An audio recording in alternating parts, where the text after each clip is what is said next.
Milk ಶೇಕ್ಗೆ ಬೇಕಾಗೋ ಪದಾರ್ಥಗಳು ಮಾವಿನ ಹಣ್ಣು ಒಂದು ಸಣ್ಣ ಸಣ್ಣ ಪೀಸ್ಗಳು ಕಟ್ ಮಾಡ್ಕೊಂಡಿದ್ದೀನಿ.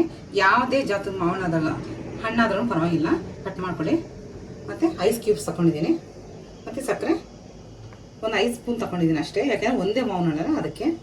ಮತ್ತು ಹಾಲು 1 ಗ್ಲಾಸ್ ತಗೊಂಡಿದ್ದೀನಿ, ಚಿಕ್ಕ ಗ್ಲಾಸ್ ಅದು. ಫಸ್ಟ್ ನಾನು ಒಂದು ಜಾರ್ ತಗೊಂಡಿದ್ದೀನಿ. ಇದು ದೋಸೆ ಇಡ್ಲಿ ರುಬ್ತೀವಲ್ಲ, ಅದು ದೊಡ್ಡ ಜಾರ್ ಅದು. ಅದಕ್ಕೆ ನಾನು ಮಾವಿನ ಹಣ್ಣು ಫಸ್ಟ್ ಹಾಕ್ಕೊತೀನಿ. ನಾನು 1 ಗ್ಲಾಸ್ ಹಾಲು ತಗೊಂಡಿದ್ದೀನಲ್ಲ, ಇದು ನಾನು ಹಸಿ ಹಾಲು ತಗೊಂಡಿದ್ದೀನಿ. ಯಾಕೆಂದರೆ ಮಿಲ್ಕ್ ಶೇಕ್ ಅಂದರೆ ಹಸಿ ಹಾಲು ಹಾಕೋದು.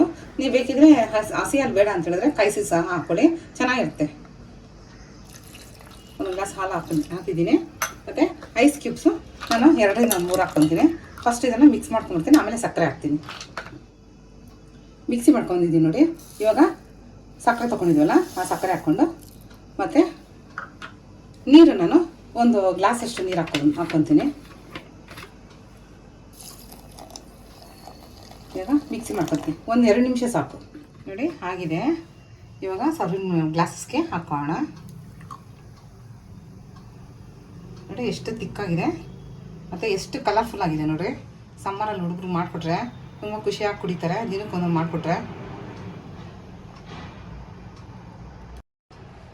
ಮ್ಯಾಂಗೋ ಮಿಲ್ಕ್ ಶೇಕ್ ರೆಡಿ ಇದೆ. ಎಲ್ಲರೂ ಟ್ರೈ ಮಾಡಿ, ಮತ್ತು ಟ್ರೈ ಮಾಡಿ ನನಗೊಂದು ಕಮೆಂಟ್ ಹಾಕಿ ಹೇಗಿದೆ ಅಂತ ಹೇಳ್ಬಿಟ್ಟು. Friends, please like, share and subscribe to Paka Amrutha channel.